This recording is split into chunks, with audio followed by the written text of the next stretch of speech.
It's playoff time, y'all, and the Oklahoma City Thunder will be facing off against the Phoenix Suns today. They found out a couple days ago after beating the Golden State Warriors who their matchup was going to be against.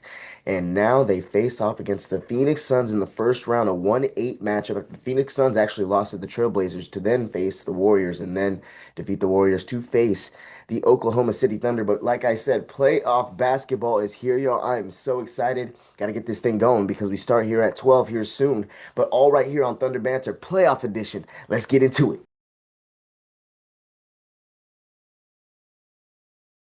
What is good and what is up, y'all? It's your boy here, Jay, back and better than ever with another episode of Thunder Banter. Man, it's exciting, y'all. Exciting day. We got playoff basketball today starting at 12:30 and let's get into it, man. Let's get into it. It's time. It's time to finally focus on the things that we have been wanting to focus on all year long, and it's quality and competitive basketball.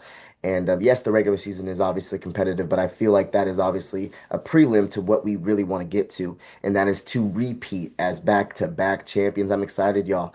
And the journey starts today. I cannot wait, but we got to get into a couple of the matchups here in the West because obviously these things matter now going into the playoffs. All these matchups that have been going on in the past couple of days, actually the past day, playoffs started yesterday. I'm excited. Quality basketball, competitive basketball is back, and I'm just juiced that we get to see some OKC playoff basketball and get to silence all the haters, right? This is the time to start. This is the day. This is the journey, and the journey starts today. Let's get into it. But like I said, we will be playing against Dylan Brooks and Devin Booker and Company. They also got Connor Gillespie and a couple others as well that have been playing some really well-rounded basketball and been scoring the basketball at a pretty high clip. Offense hasn't been too productive in that sense because of the fact that there's been, injuries here and there for the Suns. But at the end of the day, this is a quality basketball team, and we cannot look over who the Phoenix Suns are. Everybody that's in the playoffs has a right to be respected, and that's just a given in any sport. We've seen it a couple years ago with the 8-1 matchup. Competitive matchups are what we want, right? We want to be able to compete and get the most out of our guys, and then that'll pay dividends going towards the finals, right? We want to be battle tested. We don't want to just cruise through these playoffs and get to the finals and then have a team that is battle tested on the Eastern Conference side. Not to skip ahead or anything by that means, because we do have some daunting opponents in this Western Conference. But like I said, let's get into it because all those matchups and opponents matter. Like last night, the Lakers and Rockets squared off, and the Lakers took game one by surprise. Obviously, KD didn't play in that game one. I don't think it was much of a surprise because of the fact that KD didn't play. But at the end of the day, the Lakers went ahead and took that W in commanding fashion. Really, Luke Kennard went ahead and had 27 points. LeBron, what was it, 19, 8, and 13, almost a triple double for him. Absolutely ridiculous from a 41-year-old. And then obviously we got to see some role players, whether it was Laravia, Rui Hachimura, go ahead and fill in and do the job. Aiden actually had a pretty decent night as well. That was a solid performance by the Lakers. And obviously, knowing that KD was going to be out for game one, they had to take advantage and they did so. And now going into game two, I believe it starts on Tuesday. Have a little bit of an upper hand. But KD, I think, will be coming back. You saw him on the bench. He was, by my estimation, it looked like he was in disgust sitting on that bench and not being able to get out there and play with his team. Fred VanVleet is also out, but at the end of the day, I think that KD will make a difference in the fact that, it'll be a little bit of a closer game. But the Lakers and Rockets matchup here going forward is a it's a highly touted matchup. They obviously got Thompson.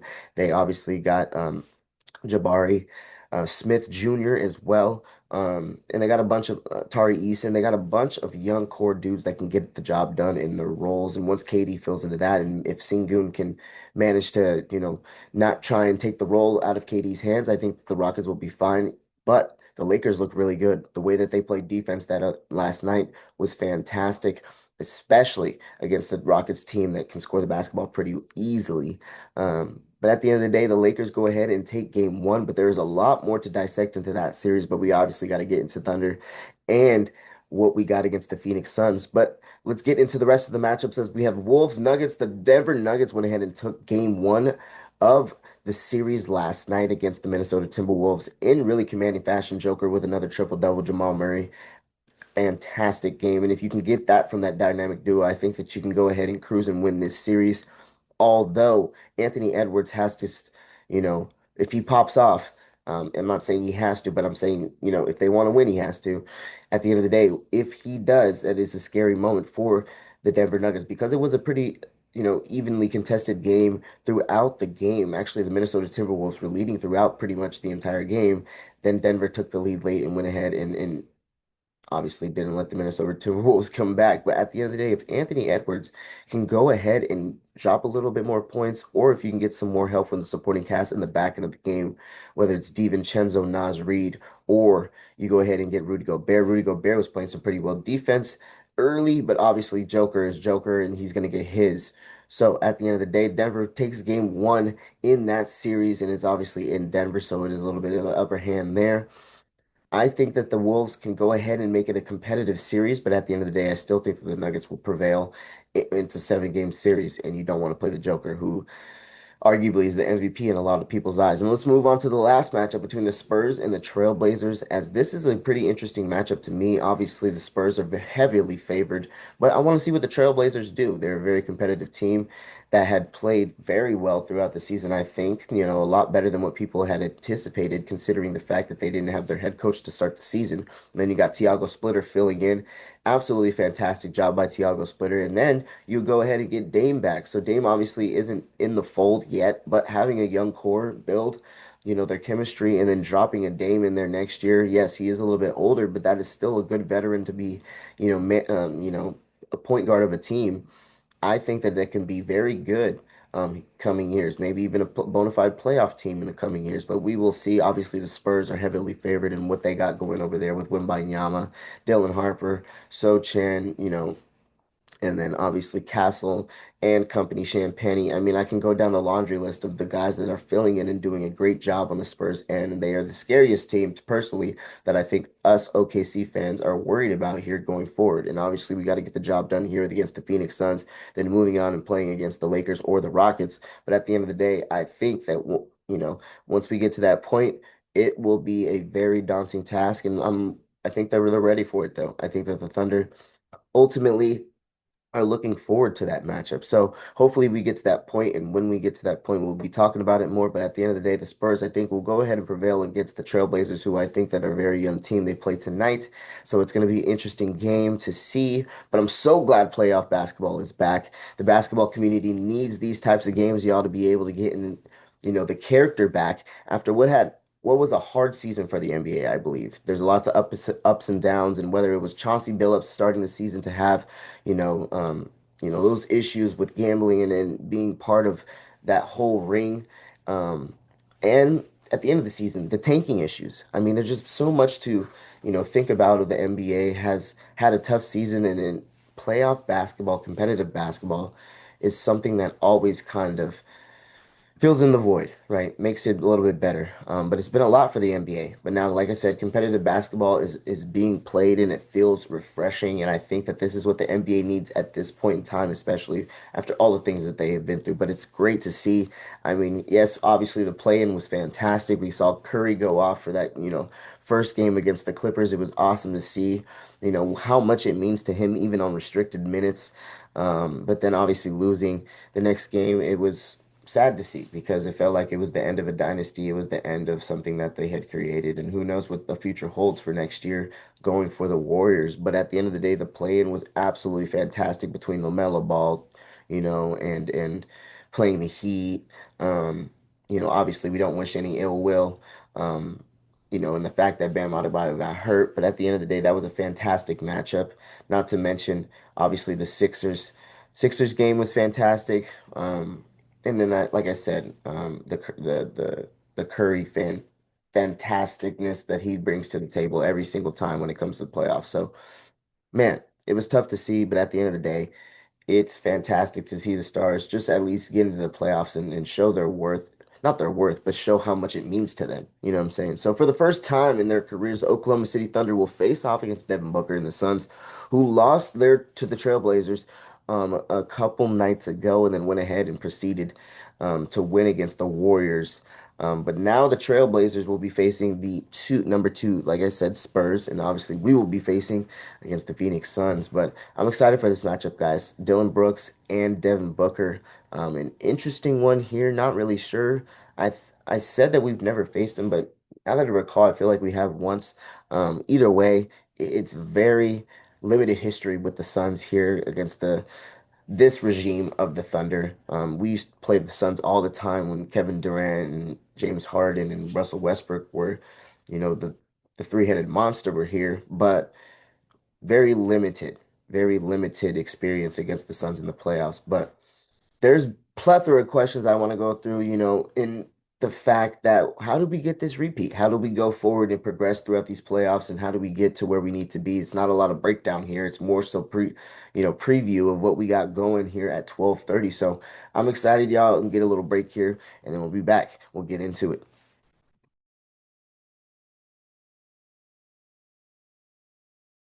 So how do we repeat, guys? It's going to be difficult. It is going to be a difficult road, and it always is difficult. It was difficult last year, obviously going in a seven-game series against the Denver Nuggets, and then obviously playing in a seven-game series in the NBA Finals.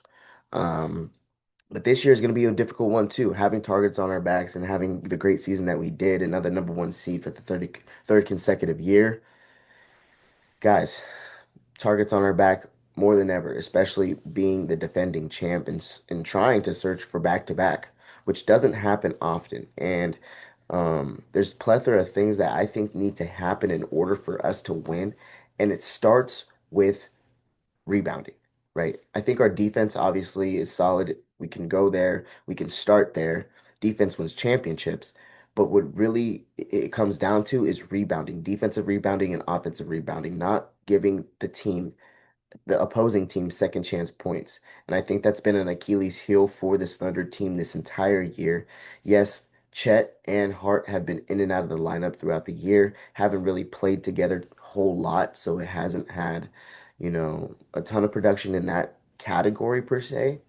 But when it comes playoff time, if these guys are not on the floor, we need guys to rebound. And that's a pivotal, pivotal piece to our success and ability to win these ball games. And what I mean by that is if these guys get second chance points, obviously that is going to lead to more points. But we can't then rely on the defense and the ability and the shot making of Shai Gilgeous-Alexander. So we're already leaning heavy on our defense and the ability of Shai shooting at a high clip and then having the supporting cast do what they do, obviously coming off the bench. But that's what I feel like is another Achilles heel of this team lately. Leaning too much on Shea, not having too much of scoring outside, and at least in the losses this year, that's what's happened, right? It's been a Shea game of 35, but then we have others in the supporting cast that have five, six, seven, eight, maybe two, one, not enough points or enough points scored from the supporting cast and people coming off the bench. And I think if we lean too hard sometimes on Shea and lean too hard on the resiliency of our defense and don't rebound at the same time, it's going to be a recipe for disaster. And that's how I think that these teams will catch up in points and eventually win these ball games, especially coming from a Spurs team that knows how to play us, went 4-1 against us in this season. We played one more game because it was the play-in championship against them, I believe. And so they could have swept us this year. Yes, we were injured the entire year. Dub wasn't really playing many of those games, but at the end of the day, that doesn't matter, and that is no excuse whatsoever. I think that this is, like I said, an Achilles heel of the Thunder that has been, if we want to be nitpicky about how bad they are or there's things that they can work on, that is an area that I think that they need help. Offensive rebounding, especially. They get out rebounded on the offensive boards like I said, second chance points. Absolutely ridiculous. You can't have that happen um, when you are so reliant on a couple guys, right? I think that the starting lineup will be mixed up a little bit. You might see SGA, Dub, Dort, Hart, and Chet. You might see SGA, Dub, Caruso, Chet, and Hart. You might see SGA, Caruso, J. Will, Dort, and Chet. right? No Hart come and Hart comes off the bench. There's just a ton of things that I think that we can do here, and I think that it'll be absolutely pivotal for us to mix up the lineups in order for us to win these first two series because I think that obviously this series is going to matter in as far as competitiveness and what we need to do. And I'm not trying to overlook the Suns, but this is the time to go ahead and mix up the lineups and do what you need to do and see what works so that when you get into these later games in later series, you don't have to mix up the lineups and then all hell breaks loose when you obviously have these guys that haven't had a certain amount of experience. Now, valid, yes, there has been tons of lineups throughout the year that obviously have worked. Whether it comes to, having SGA or not, having McCain or not, having Dub or not, having Chet or not. But at the end of the day, we have a lot of the guys back into the fold, and there's only a certain amount of guys that we're going to be able to give minutes to. Aaron Wiggins looks like he's not really going to get minutes this entire postseason, which ultimately sucks, but he hasn't been playing up to par this year. AJ Mitchell might get thrown into the mix of a starting rotation as well. There's just a ton of things that can go on as far as who's going to be playing. And honestly, you might even say McCain in there. Will McCain get a start? I don't know. I believe that, you might mix it in. People believe that they don't even he think he's going to get minutes. From my understanding, I don't think that Dags is going to look over the fact of how efficient and how great he has been and regardless of how many minutes he has played this year, yes, obviously he hasn't played in the starting rotation, hasn't played with this team a whole lot this year. Um, but at the end, or he has played in the starting rotation, but I'm saying with, SGA and everybody. And then obviously hasn't played with the team a lot this year, but I don't think that Dax is going to overlook what he had done in the back half of the year since he had got traded to the team, which has been super efficient, super productive, and the chemistry is through the roof, especially with Isaiah Hartenstein. So it doesn't make any sense to not give him minutes. He's a very productive player, and he's going to, I believe, get minutes. So not unfortunately, I think Aaron Wiggins won't. But I do think that McCain will get minutes. Well, now will he get a start? I don't believe so. I think that that's a little bit of a stretch, and I honestly think that keeping him in this position, obviously as the sixth man or whatever position he is in right now, is the best spot for him to be, especially just joining this team. I think that's ultimately what you want to do to not put too much pressure on him so that it doesn't feel like it's a whole load on his shoulders to do so much. But I think that ultimately, yes, it's too productive for him not to play him. I think that we need to play Jared McCann and we need to have some scoring from him. And personally, I think he is the biggest piece to this entire puzzle this year, not just in this series or next series, but this entire year for the playoffs. I think that this is a pivotal piece. And when it comes down to it, he's been playing great defense as well. So I think that he'll play. It's just a matter of how much and what rotations he will be playing in. I think honestly, with McCain and AJ Mitchell, he had a fantastic rotation. So anything with those three guys, I think that personally it'll be a great, and even Isaiah Joe, I think that with Isaiah Joe, anything with those three guys with another splash of J Will, um, in the SGA, I think would work. But ultimately, who am I to say? I'm just a guy talking on the screen. Dags obviously knows the rotations better than I do. But in the end, I think that that's going to be a very pivotal piece for this series. But who will be the source of scoring other than the big three? I think personally, Isaiah Joe is going to have to step up big time. Obviously, Dort is going to have to step up and play a little bit better than he did this season. Sorry for the Padre hat. I'm obviously got a Padre game at the same time as the OKC game, but I'm gonna be watching this. Don't worry about it. Maybe watching both. But either way, like I said, I think Dort and Joe are gonna be very big pivotal pieces. And obviously, and honestly, Hart, I think Hart is gonna have a couple games where you're gonna see him score above 12 points, which is unlike him. So it's going to be exciting to see what he has to bring to the table, especially the mismatches that he's going to be with the two big lineup that we have going on. But like I said, guys, the Spurs are the biggest threat. The Spurs are the biggest threat, and they obviously won't come to the Western Conference Finals. But we first need to face off against this Phoenix Suns team and take it step by step, take it game by game. Forget series by series, game by game. But let's get into the keys to success versus the Phoenix Suns as the Suns, they shoot particularly well. They don't, I would say it's mediocre this year. I personally feel like can shoot a little bit better. But Jalen Green has been going absolutely off these past couple of games, the play-in games, and really showing his ability to score. Obviously, being on the Rockets last year and having that kind of narrative going around with him, a lot of pressure with him. Now going to the Phoenix Suns, he's been absolutely balling. So we're going to have to obviously hone in on Jalen Green, Devin Booker, and Dylan Brooks. I think that we need to hone in specifically on Green and Devin Booker. But I think obviously putting Cason Wallace or Caruso on Booker and having SGA Caruso or Dort on Green and make Dylan Brooks and Reed Gillespie, or sorry, and Colin Gillespie go ahead and beat us. I think that's the what you have to go with here, because we cannot let Devin Booker score. We've seen the ability of Devin Booker be absolutely lethal from all areas of the court. He can pull up from 50. He can, has a great mid-range game. He can finish at the rim. He loves contact. He loves to chirp. He loves to talk. He's a great ball player, and I think he's one of the more underrated ball players in the league. Obviously, had a little bit of a down year this past couple of years, but he is still a prime baller, guys. So there's no slouch in Devin Booker and what he is. Yes, he's still the guy that dropped 70 points. So we do have to pay attention to what he is, and his ability to score. And I think take that away and then take Jalen Green's ability to score, who's been absolutely fantastic as of late, and make Colin Gillespie and Dylan Brooks beat you. Those are the only two that I really think that are real threats in this manner. Obviously, that they got their bigs in their bench, but truthfully, I think that if you can go ahead and do that, it'll be an easier ball game. Now, we do have to defend the 3-point line. And that's been another Achilles heel that I didn't mention earlier.